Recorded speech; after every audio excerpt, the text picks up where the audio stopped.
একটি কোশ্চেনের মাধ্যমে আসলে চলে যাব নাটকের রিভিউতে। নাটকের নাম হচ্ছে বিকৃত জিনিস ফেরত নহে। প্রথম বিষয় হচ্ছে, বলুন তো বাংলাদেশের কোন জেলায় সবচেয়ে বেশি যৌতুক প্রথার প্রচলন আছে? আপনারা কমেন্টস করবেন যদি আপনাদের জানা থাকে। প্রথমত এই নাটকটিকে আমি সত্যিকার অর্থে বলবো যে একটি চমৎকার নাটক। মুশাররফ করিমের একটা কমেডি এবং গুড একটি মেসেজ দিয়েছে সমাজে, এবং ব্যাড মেসেজটাকে কেন্দ্র করেই একদম ফিনিশিংয়ে গিয়ে আসলে গুড মেসেজ দেওয়া হয়েছে। যে বিষয়টি নিয়ে বলবো, প্রথমত বলি যে এখানে একটি যৌতুকের ব্যাপার ছিল এই নাটকটিতে, এবং এই নাটকের নামটি আমার কাছে সত্যিকার অর্থে ভালো লাগেনি। এটা কারণটা আমি বলি, দেখো নাটকের নাম হচ্ছে বিকৃত জিনিস ফেরত নহে। একটা নারীকে যখন আসলে বিয়ের বন্ধনে আবদ্ধ হতে হয়, তখন যদি সেটাকে আসলে প্রেজেন্ট করা হয় এইভাবে যে বিকৃত জিনিস ফেরত, মানে তুমি একটা পার্সনকে পণ্য হিসেবে ট্রিট করছো, জিনিস হিসেবে ট্রিট করছো। সো ইন দ্যাট সেন্স আমার কাছে মনে হয়েছে যে নাটকের নামকরণটি আমার কাছে ভালো লাগেনি, বা এইভাবে আসলে থিঙ্ক করাটাও ঠিক হয়নি।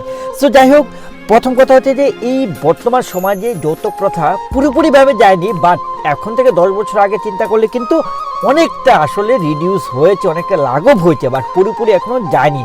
একদম তুমি যদি গরিব শ্রেণীতে যাও না, গরিব শ্রেণীর মানুষদের মধ্যে অহরহ মানে যাদের মানে সোসাইটিতে যাদের মানে ফাইন্যান্সিয়াল সিচুয়েশনের কথা বলছি, দেখো আমি পার্সনটাকে গরিব বা ধনী ওইভাবে ট্রিট করতে যাচ্ছি না, but according to their financial situation, based on that আমি গরিব বলে আমি ট্রিট করছি, don't take it other way. So ওই সমাজের মানুষদের মধ্যে না এই বিষয়টি খুব বেশি আসলে দেখা যায় এখনও। বাংলাদেশের জেলা শহরগুলো সবগুলা যে উন্নত হয়েছে তা না, বা উন্নত হওয়ার পাশাপাশি যেখানে আসলে মানুষের দরিদ্র সীমাটা একটু বেশি, সেখানে এই জিনিসটা বেশি দেখা যায়। বাট এখানে মুশাররফ করিম আসলে তার ওয়াইফকে তার বাবার কাছে রেখে দিতে চায়, কারণ তাকে 8 লাখ দেওয়ার কথা ছিল। 8 লাখ টাকা দিলে সে বিজনেস করবে, এরকম একটা ব্যাপার ছিল। মানে হচ্ছে যে আমি বিয়ে করছি, তাকে বিয়ে করার পরে আমি টাকা পাবো, সে টাকা দিয়ে আমার ভাগ্যের টাকা ঘুরাবো। এখনও সমাজে কি এই ধরনের মানুষ আছে? থাকে কমেন্টস করে কোন জেলায় সে মানুষগুলো আছে।